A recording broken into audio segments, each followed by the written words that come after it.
Okay, so I'm ready to transplant this plant, and what I'm going to do first is I'm going to cut away all this dead root. Doesn't need the dead root. Now, the ones that are green or semi-white, these ones are still alive, so I'm not going to cut those. So you can just trim it. They're pretty hardy plants, so you don't need to worry about hurting them.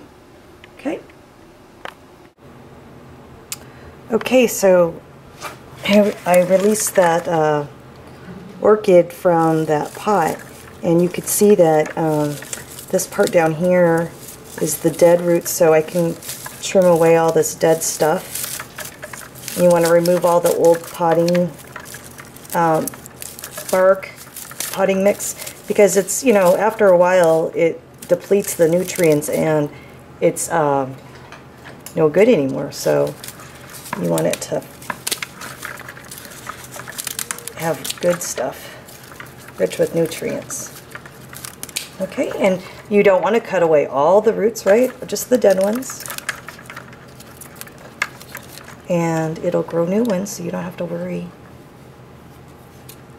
They're not as fragile as I thought they were, so that's the key. Okay, so I'm going to put a couple of these roots in this, and I'm going to fill this up with more potting mix, and I'll show you when I'm done.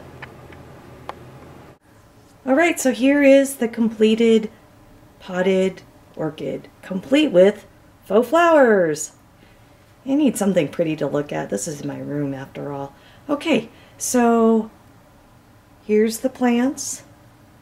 Hopefully this little guy will plump up its leaves soon and be thriving like it was. This is probably like a 9-year-old plant. I've had this forever, so hopefully it just needed a boost of new nutrients. And then here's the potting soil. And then you're going to see this is where the rocks are. And you'll notice that the water line is not all the way up.